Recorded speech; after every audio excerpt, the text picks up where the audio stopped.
Evening. Today we're learning Maseches Gittin Daf Chafala, starting a quarter of the way down with two statements of Rava, and we're first going to question why it is that we need both of them. But first, let's learn what each of those statements are. Amar Rava, 8 lines down. Kasav la get v'nasno biyad avdo. So Kasav la, he writes for her a get, and he places it in the hand of his eved.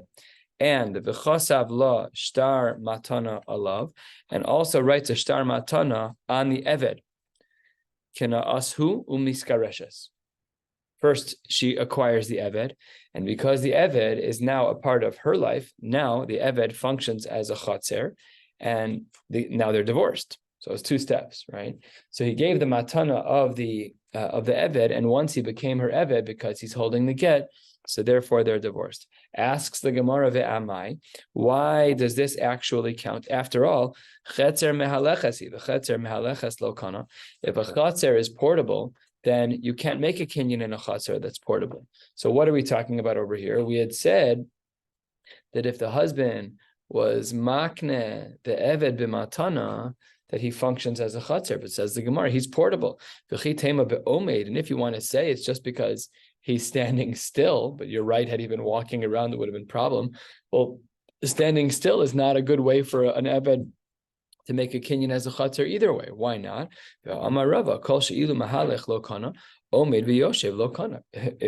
If you're not able to be a chatzer while you're moving, you're also not able to be a chatzer while you are standing still because you're still able to move.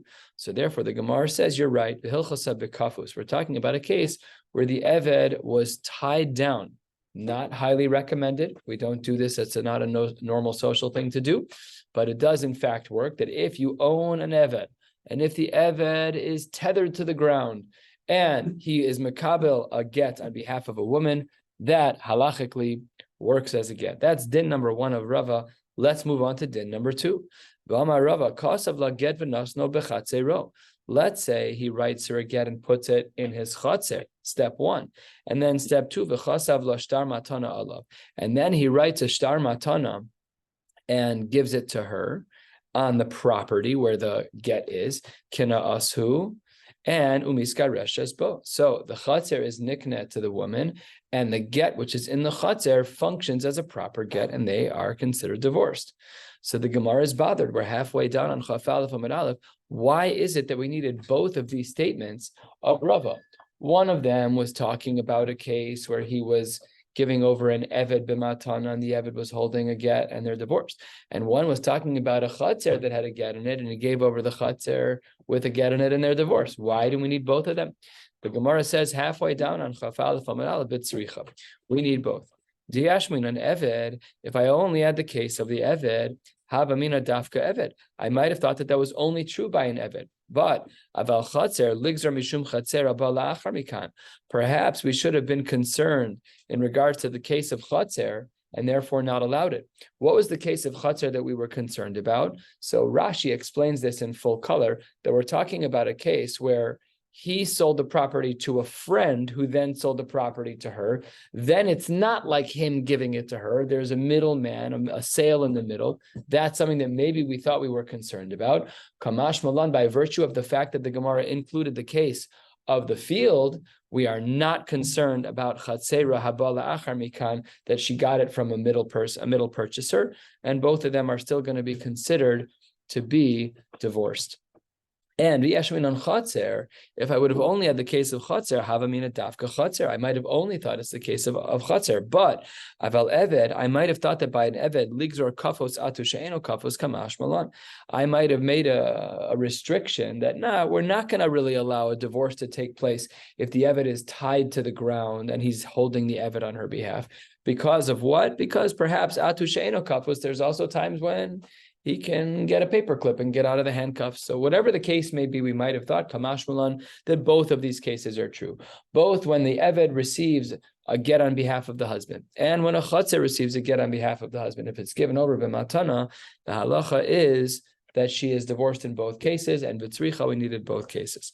And 2/3 of the way down, the Gemara in the name of Abaye has a very big problem with what we're talking about. Let's remember that both cases of Rava was where he gave over either the Eved or the Chatzer b'matana.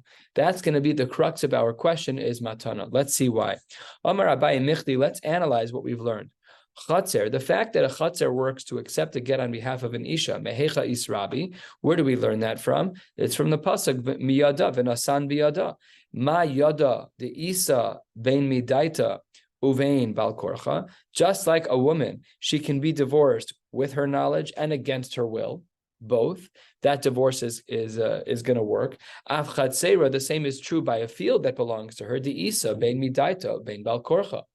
In other words, one of the fundamental aspects of divorce is that a woman can be divorced Bal Korcha against her will, as long as it's within her rishus, within Dalet Amos. However, says Abaye, v'hamatana midaita isa, but Bal Korcha lesa.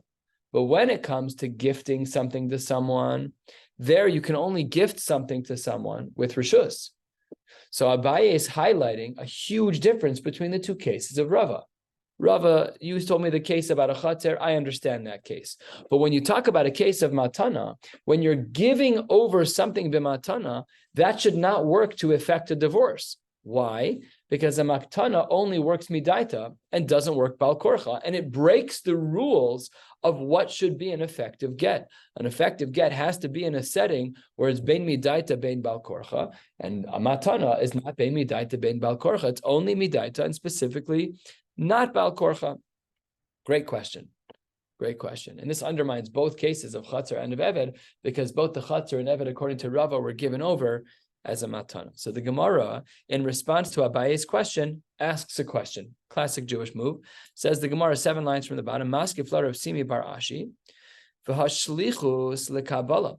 When we talk about shlichus, that's lekabala, for her to receive it. Demidaita isa Bal Korcha lesa. The kahabe shliach lekabala. Beautiful response. The Gemara says, what about a shliach? A shliach can't become a shliach bal korcha. A shliach can only become a shliach midaita. So it says the Gemara, we have precedents for a divorce taking place, even if it's shelo bal korcha. Why? Because a shliach, you can't force me to give a get to a woman. What if I say no? What if I'm morally opposed to your divorce? I'm not interested. So I'll say, no, I'm not delivering your get. And even if I give it to her, if I'm opposed, no, the get doesn't work. So it says the Gemara about Abaye, what would he say back to that? You're trying to ask me from the world of shlichus to the world of matana? You can't do that. Says the Gemara, Atu shlichus miyada israbi. We know that shlichus doesn't come from the world of yada, it comes from somewhere else. Mi v'shalach v'shilcha israbi. We learn that shlichus works from psukim, and therefore there's an override to the logic that you're saying. Why does shlichus work even when it's shelo bal korcha? Because the pasuk says so. But that's not true by matana. Matana has regular rules. So says the Gemara, perhaps we could argue that even shlichus actually has a case, which is bal korcha, and that is shekain av mekabel get lebito ktana bal korcha. We have a case of shlichus where a father can accept a get for divorce on behalf of her daughter bal korcha, and perhaps that is a scenario where we see that shlichus works. The Gemara says on the very last line of the page, Al ha'olah shel zayis. We had said in our Mishnah many blot ago that one is in fact allowed to write a get on the leaf of an olive tree because those leaves are very long lasting. Says the Gemara, Bishlama yad eved. I understand that you can write a get on the hand of an eved, turning to the top of Chaf Aleph from the base, because lo efshar lemiktzeh, because you're not allowed to cut off the eved's hand. Oh, really? You're not allowed to cut off an eved's hand? Take a look at Rashi on the top of the page. Why are you not allowed to cut off the eved's hand? You might have thought is because it's unreasonable. Says Rashi, that's not why. Rather, d'shayich b'mitzvos, ve'eino rishoy lechabel bo. A person who's shayich in mitzvos, which in this case is an eved, you're not allowed to injure him when he's your eved. V'im chaval bo, yatza lecherus beroshe evarim, alma eino rishoy lechabel bo. It's a strange havamina, but the Gemara says you're not allowed to cut off the hand of an eved, so we understand that. But the Gemara is bothered. Ela keren shel para. When our Mishnah mentioned that the horn of a cow is a place where you are allowed to write a get, so the Gemara is a little bit troubled. Why? Liktse v'leisvela. Why can't you cut off the horn of the para and give it over to the isha? I understand the hand of the eved, but why are you saying that we cannot cut off the horn of the cow, of the bull, where I wrote down the get and hand it to a woman? Should be perfectly fine. Says the Gemara, Omar Kra, it's based on a din deoraisa. Omar Kra, Chaf Aleph Amud Beis, 2 lines down. We'll be going to the second line on Daf Chaf Beis Amud Aleph. The pasuk says, V'chasav v'nasan la, mishe'enu mechusar ala ksiva v'nasina. The only way that we are allowed to write something on a particular surface is if that all that needs to take place is the writing and the giving. Yotza zeh, to exclude a case where somebody writes on the horn of an animal, shemechusar ksiva kitsita unasina.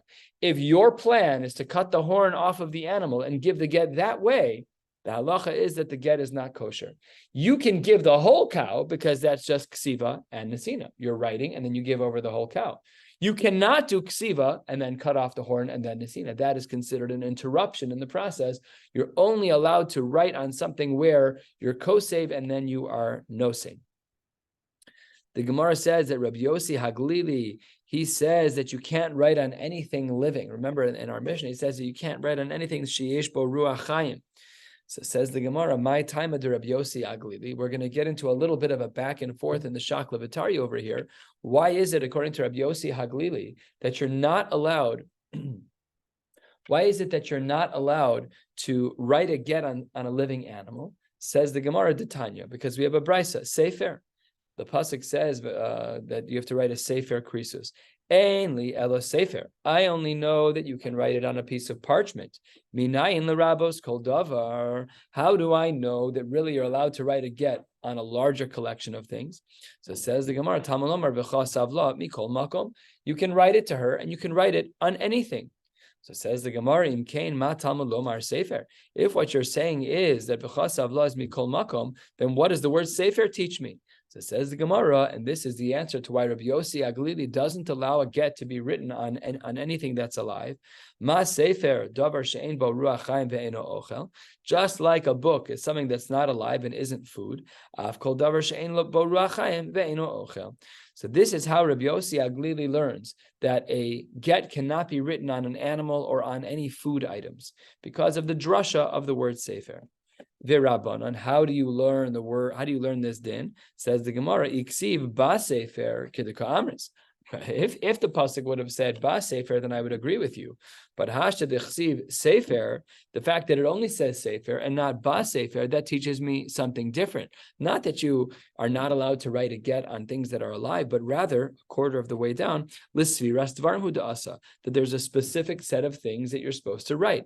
And if you'll remember from yesterday, it's shemo and shema and iro and ira, his name and her name, his city and her city. So that's what we learn from the word sefer.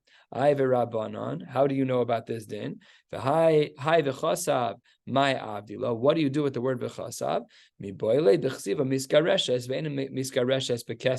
He says the word v'chasav comes to teach me that when you get divorced, you can only get divorced b'ksiva. There's no other way to get divorced other than writing, but you're not allowed to get divorced with money. Why would I have ever thought that you could have gotten divorced with money? For a very good reason. Third of the way down. I might have thought to compare the exiting of a marriage, a get, to the entrance into a marriage. Mahavaya bekesef, just like when one gets married, bekidushin, they're allowed, the first Mishnah, Maseches Kiddushin, will get there in about 70 blot, that a person is nikneb, a woman is nikneb bekesef shtarubia, that a person can get married with kesef, af yitzianami bekesef. I might have thought that perhaps there's money that can be used to get a divorce, kamash malan, that is not what affects change here. What affects change is the ksiva of the get, not the giving of the ksuba. The giving of the ksuba is a halachic requirement that's subsequent to the divorce, but a person cannot get divorced with money. Kamash malan, that you're not allowed to get divorced that way. The idach, nafka lemi sefer krisus, sefer korsa ve'en davar achar korsa. The other shita holds, I learn out the din that a person can get divorced only with writing and not with money from the fact that it says sefer krisus, only something that's in writing. The idach, what do you use with these words? Mi boile, the word sefer krisus teaches me davar hakores beino leveina, only things that sever the tie between him and her. What does that mean? Kiddatanya, halfway down. Let's say a husband is a jerk and he says to his wife, this is your divorce papers on the condition that you never drink and never go to your father's house from now until eternity. So the halacha is ein ze krisus. That's not a get. You're not allowed as a husband to give external conditions that force something upon her after divorce. You can't say to your wife, you're divorced on the condition that you never go to your father. That's just not a get. You're not allowed to have those external conditions that are timeless. However, if a person says, Ad shloshim yom hareza krisus, if he says for 30 days, then that is a divorce. And then for the next 30 days, she's restricted from going to her father's house. But after that, she has no restrictions anymore. V'idach mikares krisus, he learns that idea out from the fact that it could have said kares, but instead said krisus. We have extra letters in the Torah. Kamash malan, this idea that a get can't have conditions that are timeless. They have to have conditions that are time-bound.